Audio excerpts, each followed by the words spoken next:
இவ்வளவு நாள் திமுக வைத்து நான் சண்டை போட்டேன், எனக்கு வயசாயிருச்சு, என்னை ஈஸியா அடிச்சுட்ட. என் மகன் வர்றான், என் பிள்ளை வர்றான், அவனை நின்று மோதி பாடுறான். எங்க அண்ணன் சொல்லல, டேய் நான் சின்ன பையன் அடிச்சா எங்க அண்ணன் ஒருத்தன் வர்றான், உங்க அண்ணன் வெண்ணங்கிற மாதிரி திமுக என்னடா பெரிய வெண்ண என்று களத்துல புலிகள் நாங்கள் நிக்கிறோம். மோதி பார்த்துருவோம். 1க்கும் 2க்கும் தான் சண்டை, இங்க 3ல லிஸ்ட்ல இல்ல. போட்டி யாரு? 1, 2. 1ஆம் இடத்துல கூடிய திமுக, 2ஆம் இடத்துல கூடிய நாம் தமிழர்.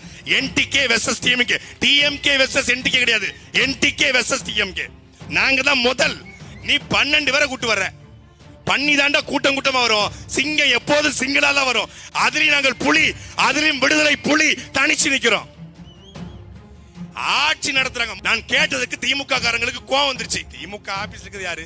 நம்ம அண்ணன் தம்பி, நம்ம சித்தப்பன் பெரியப்பன், நம்ம மாமச்சான், நம்ம அங்காளி பங்காளி.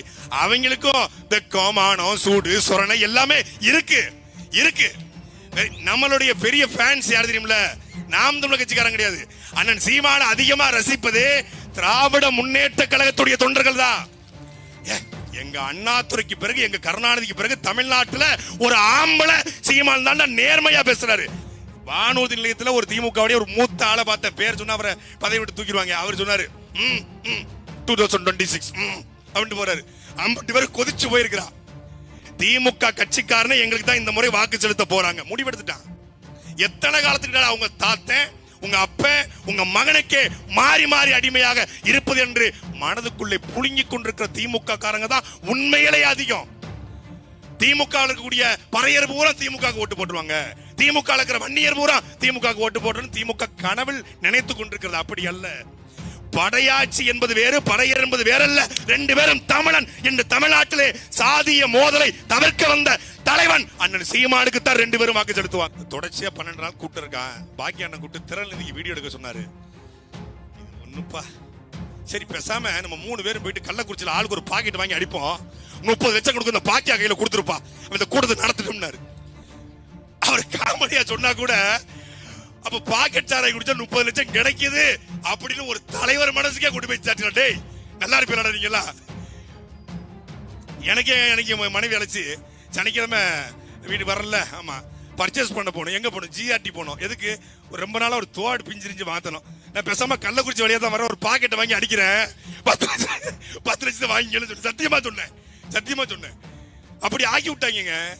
எங்க பாக்கெட் சாராய் குடிச்சா 10 லட்சம்னு தெரிஞ்சா நான் கூட பிளான் பண்ணேன். இந்த சாகர நிலவு, இந்த ரமணா படத்துல விஜயகாந்த் வந்து அரசு மருத்துவமனைக்கு போய் செத்து போன பணத்தை எடுத்து வச்சு அதுக்கு உயிர் கொடுக்க மாதிரி தனியார் மருத்துவமனை கொண்டு போய் ட்ரீட்மெண்ட் நடக்கிற வச்சு ஐசியூல இருக்காருங்க, சீரியஸா போயிட்டு இருக்கு அப்படின்னு பரபரப்பா அங்கிட்டு குளுக்கோஸ் பாட்டில மாத்துவாங்கல்ல, அது மாதிரி நடந்து காசு வாங்கி கொடுப்பார்ல.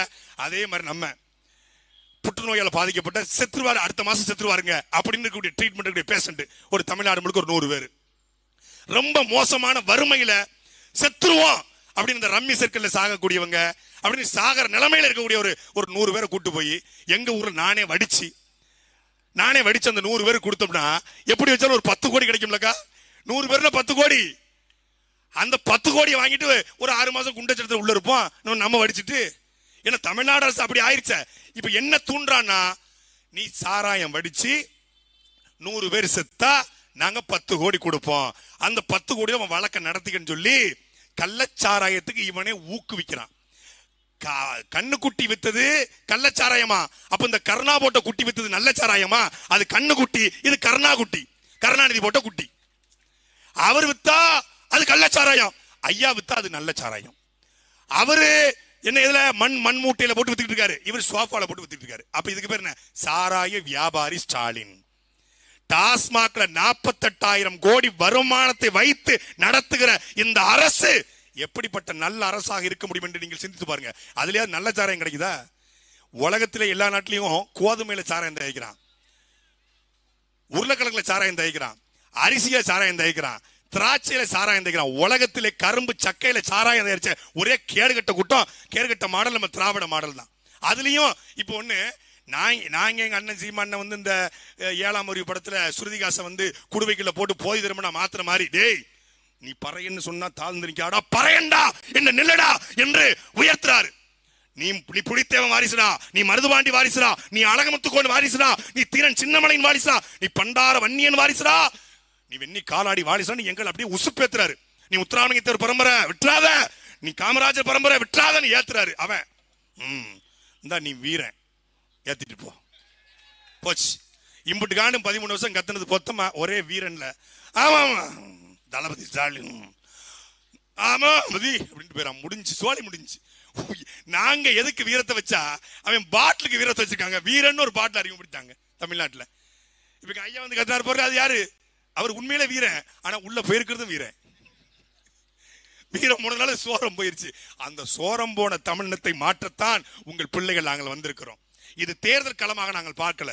இந்த மேடை என்பது ஒரு அரசியல் மேடையாக பார்க்கல. இது ஒரு அறிவார்ந்த மேடையாக, ஒரு அறிவியல் மேடையாக, தமிழ்நாட்டு அரசியலில் நாம் தமிழர் கட்சி கூட்டம் என்பது மாலை நேர அறிவியல் வகுப்பாகத்தான் பார்க்கிறேன். ஒரு கட்சி தலைவன் இந்த நிலத்திலே மண்ணுக்காக, மலைக்காக, காடுகளுக்காக பேச முடியாத அணிலுக்கும் சிட்டுக்கும் அரசியல் செய்கிற ஒரே தலைவன் இந்திய நிலப்பரப்பு எங்களுடைய அண்ணன் செந்தமிழன் சீமான் மட்டும்தான். அவரை விட்டுவிடாதீர்கள். விஜயகாந்த் போன போது கண்ணீர் வடித்தார்கள். நல்ல தலைவருங்க, அருமையான தலைவருங்க.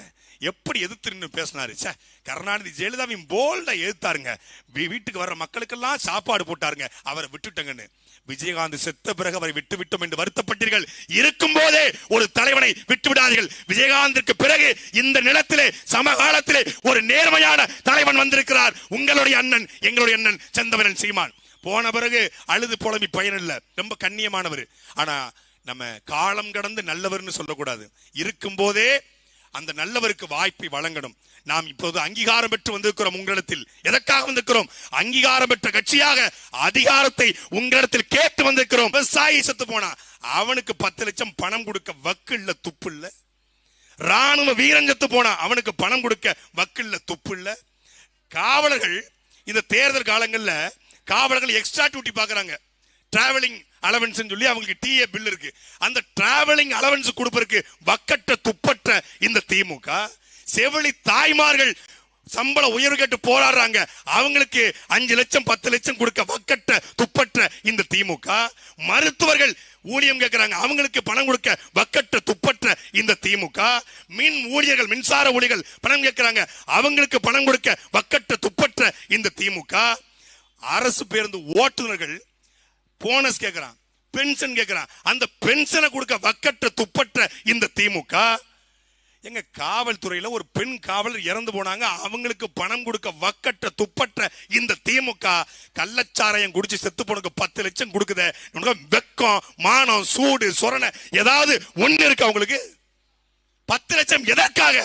எவன் அப்ப விட்டு போனோம்? உதயநிதி ஸ்டாலின் கேட்ட மாதிரி எவன் அப்ப விட்டு போன அந்த 10 லட்சம்? வாக்களித்து நாம் தமிழர் கட்சியை வெற்றி பெற செய்ய வேண்டும். நன்றி, வணக்கம். நாம் தமிழர்.